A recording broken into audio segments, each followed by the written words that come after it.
सुबह हुई, नींद खुली, मोबाइल उठाया, पर स्क्रीन पर सिर्फ एक ही शब्द, नो इंटरनेट। ना मैसेज आया, ना नोटिफिकेशन, ना कोई मेल, ना कोई रील। गूगल ने जवाब देना छोड़ दिया, इंस्टाग्राम ने फोटो दिखाना बंद कर दिया और यूट्यूब ने कहा इस वीडियो को नहीं चलाया जा सकता। पर बात सिर्फ ऐप्स की नहीं थी, एक पल में पूरी दुनिया रुक गई थी। एटीएम बंद, ऑनलाइन पेमेंट ठप, ऑफिस की मीटिंग्स गायब। हर इंसान की आंखों में एक ही सवाल था, ये हो क्या रहा है। और यहीं से शुरू होती है असली कहानी, एक ऐसी दुनिया की जहां इंटरनेट नाम की चीज एक दिन के लिए गायब हो गई।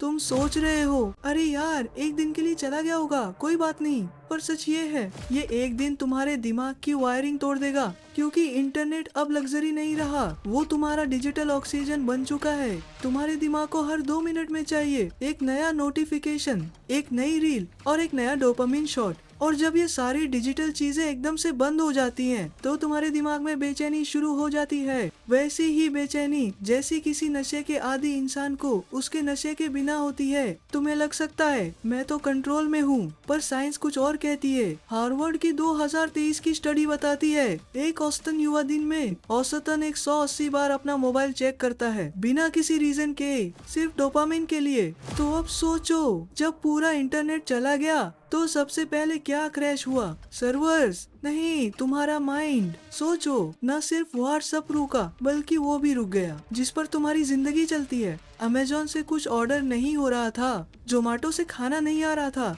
गूगल मैप्स रास्ता नहीं दिखा रहा था, कोई ईएमआई नहीं कटी, कोई यूपीआई नहीं चला, कोई फ्लाइट टेक ऑफ नहीं कर पाई, पूरा सिस्टम शट डाउन। दुनिया की सबसे बड़ी कंपनियां जो हर सेकंड में करोड़ों का लेन देन करती थी, पैनिक मोड में चली गई। मैकिन्से की रिपोर्ट कहती है 70 लाख करोड़ का ग्लोबल व्यापार रोजाना इंटरनेट पर चलता है, और वो सब एक झटके में रुक गया। Banking, health care, traffic system, share market, railway, ATM, हर जगह एक ही आवाज गूंज रही थी, नो नेटवर्क। लोग डर नहीं रहे थे, लोग टूट रहे थे। जब इंटरनेट गया तब लोगों ने पहली बार अपने आसपास के लोगों को देखा। माँ की आंखों में थकान दिखी, पापा की आवाज में चुप्पी थी, और भाई बहन सिर्फ स्क्रीन नहीं एक दूसरे को घूर रहे थे। अचानक सबको एहसास हुआ, इतने सालों से हम साथ रहकर भी साथ नहीं थे। ना किसी को पता था कि घर में क्या चल रहा है, ना ये याद था कि खाना किसके साथ खाया था। हर इंसान का चेहरा मोबाइल की रोशनी के बिना थोड़ा अनजाना लगने लगा था। इन्फ्लुएंसर्स डर गए,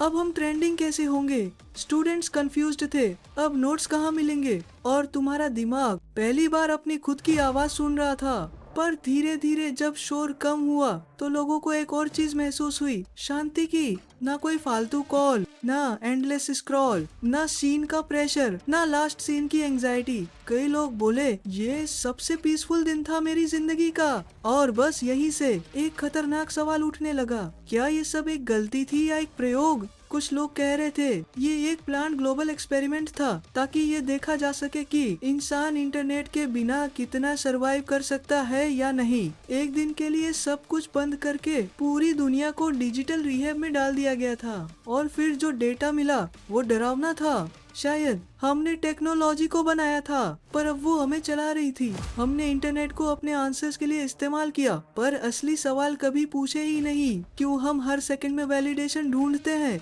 क्यों बिना नोटिफिकेशन के हम अधूरे लगते हैं? क्यों साइलेंस अब स्कैरी हो गई है? क्योंकि हमने खुद को खुद से ही डिस्कनेक्ट कर लिया है।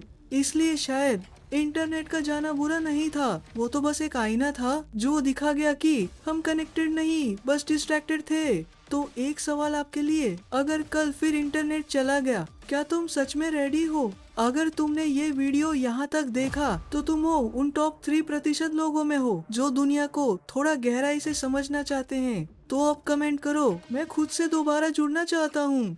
और इस वीडियो को उस दोस्त के साथ शेयर करो जो दिन में 10 घंटे स्क्रीन पर बिताता है।